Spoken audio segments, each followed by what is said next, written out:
नमस्कार दोस्तों, क्राइम तक में आप सबका स्वागत है। मैं हूं सुप्रतिम बैनर्जी। इस दुनिया में हर रोज न मालूम कितने लोगों का कत्ल होता है, कितने लोगों की जान ले ली जाती है। लेकिन जब किसी बेगुनाह के साथ ज्यादती होती है, किसी बेगुनाह का कत्ल होता है, तो वो तकलीफ जो है कहीं और ज्यादा होती है। तो आज मैं जो वाकया आप सबको सुनाने वाला हूं, उसमें कत्ल एक बेगुनाह शख्स का हुआ और जो कातिल हैं उनको पकड़ने में भगवान ने पुलिस की मदद की। कैसे? आइए सिलसिलेवार तरीके से पूरा वाकया आपको सुनाता हूं। यह घटना है 17 अक्टूबर की, इसी साल की। 17 अक्टूबर को उत्तर प्रदेश के प्रयागराज में एक जगह है मर्दापुर में एक ढाबे के पास सुबह के वक्त एक सिरकटी लाश वहां के लोगों को नजर आती है। लोग ये देखते हैं कि लाश जो है वो आधी जली हुई हालत में है और उसका सिर बिल्कुल धड़ से अलग हो चुका है, नदारद है, सिर वहाँ था ही नहीं और जिस्म पर भी कपड़े नहीं के बराबर थे। तो जब ये जानकारी, जब लोगों ने ये चीज़ देखी तो उन्होंने फ़ौरन पुलिस को खबर दी। पुलिस की टीम मौके पर पहुंची और जांच शुरू की गई। जब जांच शुरू हुई तो पुलिस ने बहुत बारीकी से मौके का मुआयना किया, जैसा कि पुलिस करती है और उसे करना भी चाहिए। तो पुलिस ने जब बारीकी से मुआयना किया तो उसने देखा कि लाश के पास जो है एक मेल पर्स पड़ा हुआ है, जिसे वॉलेट कहते हैं। एक वॉलेट और एक लाइसेंस पड़ा हुआ है और साथ ही लाइसेंस जो है वो फिरोज अहमद नाम के एक शख्स का है। पुलिस ने जब डेड बॉडी को बहुत माइन्यूटली देखा तो पुलिस ने ये चीज़ नोटिस की कि डेड बॉडी पर जो है चाकुओं के घाव थे और ख़ासकर जो शरीर का जो प्राइवेट पार्ट था, उस प्राइवेट पार्ट पे जो है वो चाकू का कट लगा हुआ था, उसको काटा गया था। तो ये चीज़ पुलिस ने नोटिस की और ये देखकर पुलिस को लग भी रहा था, जिस तरह से वहाँ फिरोज अहमद का लाइसेंस मिला, पर्स मिला, पुलिस को लग रहा था कि शायद ये मरने वाला शख्स जो है वो फिरोज अहमद ही हो सकता है। प्राइमा फेसाई पुलिस को यही लग रहा था। लेकिन जब पुलिस ने और गौर से डेड बॉडी को देखा, कुछ फॉरेंसिक के एक्सपर्ट्स बुलाए गए, तो पुलिस ने यह भी नोटिस किया कि जिस शख्स की लाश वहाँ पड़ी थी उसके हाथ पर एक त्रिशूल का टैटू बना हुआ था, उसकी एक बांह पर। अब प्राइवेट पार्ट का कटा होना, पास में फिरोज अहमद के नाम का लाइसेंस पड़ा होना, ये सारी चीज़ें तो इंडिकेट कर रही थी कि शायद ये लाश जो है वो फिरोज अहमद की है। लेकिन अगर फिरोज अहमद के हाथ में त्रिशूल बना हुआ था तो यहाँ पर एक कंट्रडिक्शन जैसी बात थी, क्योंकि आमतौर पर मुस्लिम जो है वो अपने हाथों में टैटू में त्रिशूल तो नहीं गुदवाते हैं। तो ये एक अनयूजुअल सी बात थी। तो यहाँ पर पुलिस का दिमाग थोड़ा ठनका और वो कंफ्यूज होने लगी कि ये डेड बॉडी वाकई फिरोज की है या फिर किसी और की है। पुलिस ने जब उसकी जामा तलाशी ली, कहने का मतलब लाश के जो कपड़े थे उनको जब पुलिस ने बारीकी से उसका मुआयना किया, सर्च किया, तो पुलिस ने उस लाश की में जो अंडरवियर उस डेड बॉडी के जिस्म पर थी, मतलब जो पहना हुआ था, उस अंडरवियर को जब पुलिस ने खोला तो उसके अंदर से पुलिस को एक पर्ची मिली पेपर की और उस पर्ची पर कुछ मोबाइल नंबर लिखे हुए थे। ये भी एक अजीब सी बात थी कि डेड बॉडी में जो है अंडरवियर में पर्ची रखी हुई हो, पर्ची पर इस तरह से मोबाइल नंबर आज की तारीख में कौन लिख कर रखता है, लेकिन वो था, उस लाश में ऐसी बात थी। तो पुलिस ने उन मोबाइल नंबरों पर जब कॉल किया ये जानने के लिए कि इस लाश के बारे में लोग कोई कुछ बता पाएँ, तो पुलिस को ये पता चला कि ये जो शख्स है जिसकी मौत हुई है उसका नाम सूरज गुप्ता है और वो बिहार के बक्सर का रहने वाला है। असल में जब फ़ोन करके पुलिस ने बताया कि इस तरह से एक बिहेडेड डेड बॉडी मिली है और पर्ची में ये नंबर लिखा हुआ है और हाथ पे त्रिशूल बना हुआ है, तो लोगों को ये बात समझ में आ गई। जो भी रिश्तेदार थे, उसके जानने वाले थे, जिनका फ़ोन नंबर उस पर था, उनको समझ में आ गया कि ये डेड बॉडी जो है वो सूरज गुप्ता का ही है। और उसके बाद बक्सर से परिवार के लोग भी जो है पुलिस का कॉल जाने के बाद वहाँ प्रयागराज के लिए रवाना हो गए। तो इनिशियल इन्वेस्टिगेशन में ये पता चल गया कि डेड बॉडी के पास बेशक फिरोज अहमद का लाइसेंस पड़ा हुआ हो, लेकिन लाश जो है फिरोज की नहीं है, बल्कि लाश है सूरज गुप्ता की। अब सवाल यह है कि फिरोज कहाँ था। फिरोज की तलाश तो जारी ही थी, साथ ही फिरोज के बारे में पुलिस ने जब जानकारी जुटाई तो उसका जो ट्रैक रिकॉर्ड है वो जल्दी पुलिस के सामने आ गया, क्योंकि उसका पुलिस और जेल और थाने में आना जाना लगा रहता था। वो एक हैबिचुअल क्रिमिनल था, ऑफेंडर था, और सिर्फ क्रिमिनल ही नहीं था, उसने बहुत सारे लोगों से लाखों रुपए का कर्ज ले रखा था। तो ये एक उसकी पहचान थी। अब पुलिस ने जब फिरोज़ अहमद की तलाश में उसके घर पर दबिश दी तो पता चला कि फिरोज़ पिछले कई दिनों से आया ही नहीं है। पुलिस का शक जो है अब और गहरा गया। उसे लगने लगा कि हो ना हो इस कत्ल के पीछे ज़रूर फिरोज़ का हाथ है, जिसने हो सकता है कि इस मर्डर को प्लांट किया हो ताकि वो अपनी मौत दिखा सके। अब पुलिस को ये लगने लगा, लेकिन जब तक फिरोज़ पकड़ा नहीं जाता तब तक सच सामने नहीं आता।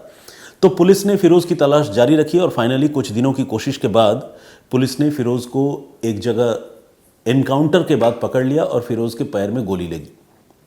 यूपी पुलिस आजकल ताबड़तोड़ एनकाउंटर करती है, आपको पता है, और एनकाउंटर में पुलिस अक्सर जो क्रिमिनल्स हैं उनके पैरों में गोली मारती है, क्योंकि पुलिस ये कहती है कि क्रिमिनल ने उन पर गोली चलाई, बचाव में पुलिस ने उन्हें गोली मारकर घायल कर दिया, तो गोली पैर में लगती है।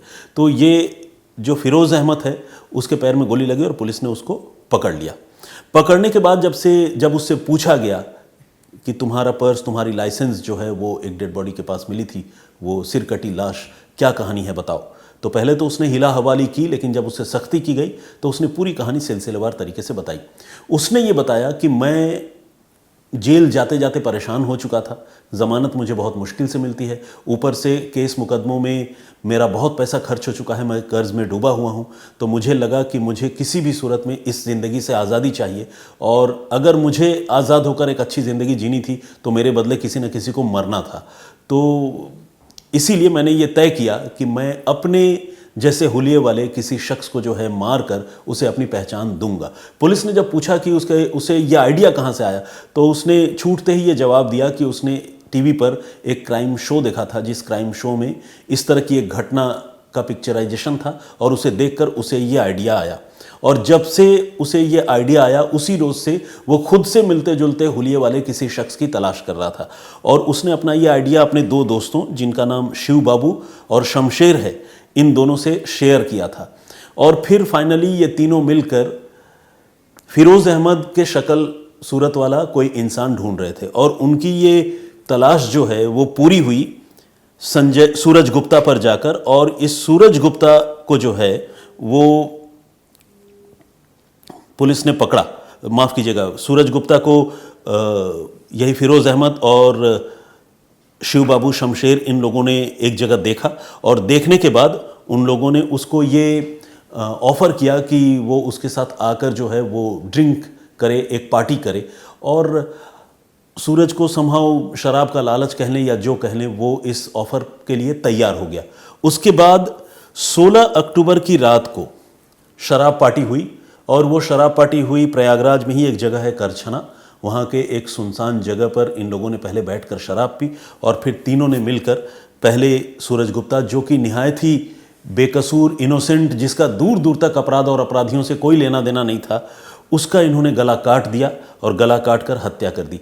हत्या करने के बाद उन्होंने रियलाइज़ किया कि अरे ये तो हिंदू है, और हम जिसकी लाश इसको दिखाने वाले हैं वो एक मुस्लिम है। तो उनको लगा कि जब पुलिस डेड बॉडी को बहुत बारीकी से एग्जामिन करेगी तब पुलिस ये देख लेगी कि फिरोज़ का प्राइवेट पार्ट जो है उसमें खतना वाली बात नहीं है। आमतौर पर पुलिस जो है हिंदू और मुस्लिम को इस तरह से डेड बॉडी को देखकर डिस्टिंग्विश कर लेती है, पहचान कर लेती है।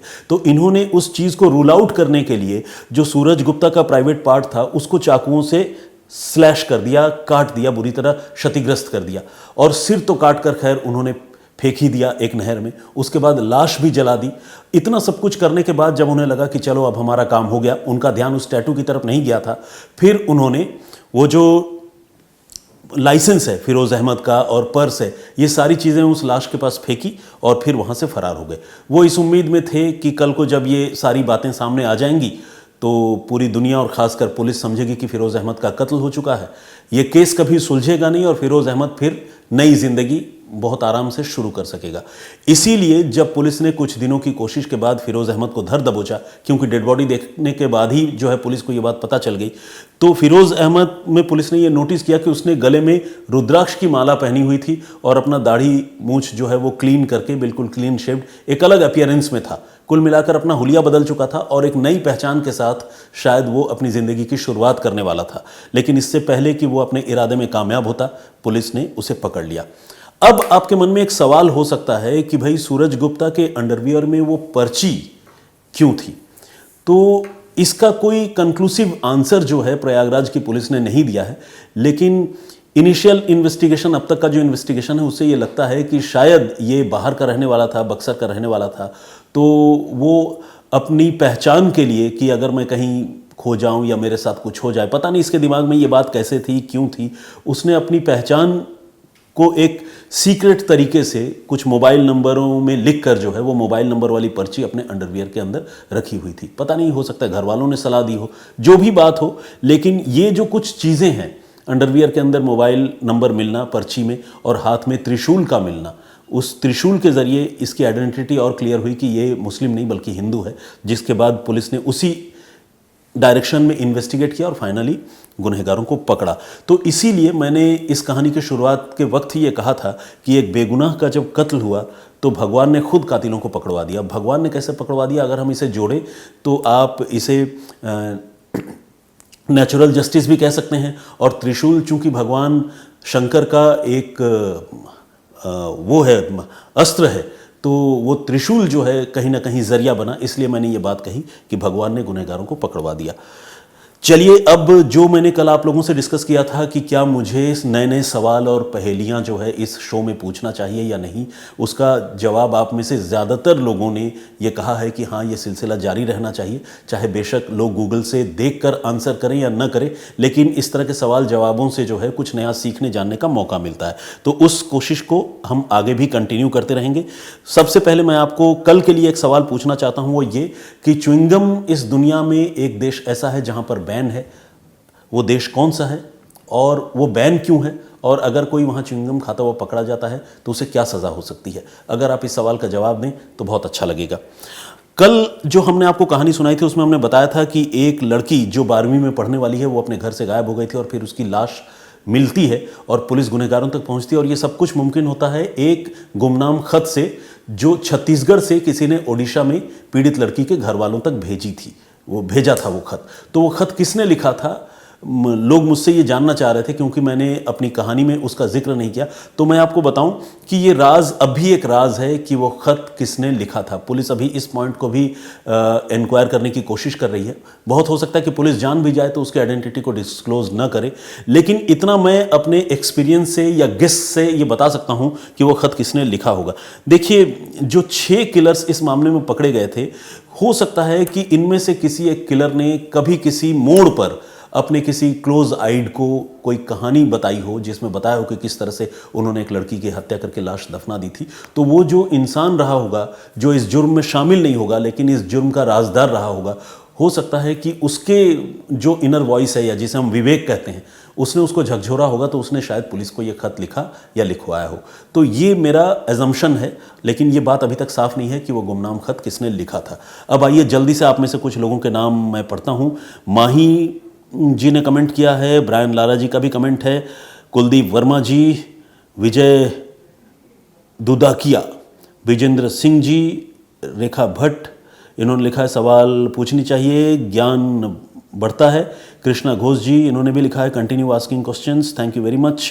Shailendra Prajapati, Krishna Kumar, adventure Ananda from Dongri MH09, RSS creation के नाम से एक आईडी है, उनसे भी है। ऋषभ मिश्रा, आशा कुर्मी, MK सक्सेना, प्रवीण कुमार, मरियम मोहम्मद, साजिद मिर्ज़ा साहब, इन्होंने ये लिखा है कि मैं आपको कुछ सिर्फ सुझाव दे सकते हैं, आदेश नहीं दे सकते, और ये ज़रूरी नहीं कि सुझाव हमेशा सही हो। और आपकी ये बात हमारे लिए काबिल एहतराम है कि आपने हमारा सुझाव श्रोताओं के सामने रखा, हमारे लिए इतना काफ़ी है। ज़रा नवाजी के लिए बहुत बहुत शुक्रिया। तो ये साजिद मिर्ज़ा साहब हैं जिन्होंने ये सुझाव दिया था कि मुझे पहेली और सवाल पूछने का ये सिलसिला बंद करना चाहिए। ऑफ कोर्स मैंने कल भी कहा था कि बहुत पॉजिटिव सेंस में इन्होंने सुझाव दिया था, तो लेकिन उस सुझाव को, जैसा आप लोगों ने कहा कि मेरे हिसाब से उस सुझाव को शायद अभी थोड़ा किनारे रख देना चाहिए साजिद भाई, क्योंकि ज़्यादातर लोग चाहते हैं कि सवाल जवाब का ये सिलसिला होता रहे, तो इसीलिए वो फिलहाल चलेगा। और आपसे भी रिक्वेस्ट करूंगा कि आप गूगल से ढूंढ कर ही सही मेरे सवालों का जवाब ज़रूर दीजिए। रेनू निगम, रीना शर्मा जी, जितेंद्र पांडे, अरमान सिंह, यूसुफ खान, क्राइम की कहानी चंचल की ज़ुबानी के नाम से भी एक आईडी है, AISI 80 हाय, मुकेश शर्मा, आयशा शद्दद, शैला शाह, राधा कृष्ण साहू, कोशली संबलपुरी, मिथिलेश कुमार, प्रखर झा और दुर्गा कर्की। तो इस तरह से बहुत सारे लोगों ने कमेंट किए हैं और बहुत पॉजिटिव और बहुत अच्छी बातें लिखी हैं। ज़्यादातर लोगों ने कहा है कि सवाल जवाब का जो सिलसिला है वो जारी रहना चाहिए, तो उस चीज़ को मैं मतलब ध्यान में रखूँगा और ये जो बातचीत और क्वेश्चन आंसर का सिलसिला है उसको आगे भी कंटिन्यू करूँगा। तो फिलहाल आज के वीडियो में, आज की कहानी में इतना ही। फिर हाजिर होंगे किसी नए वाक़ये, किसी नई कहानी के साथ। फिलहाल मुझे इजाज़त दीजिए, सुरक्षित रहिए। जय हिंद, जय भारत।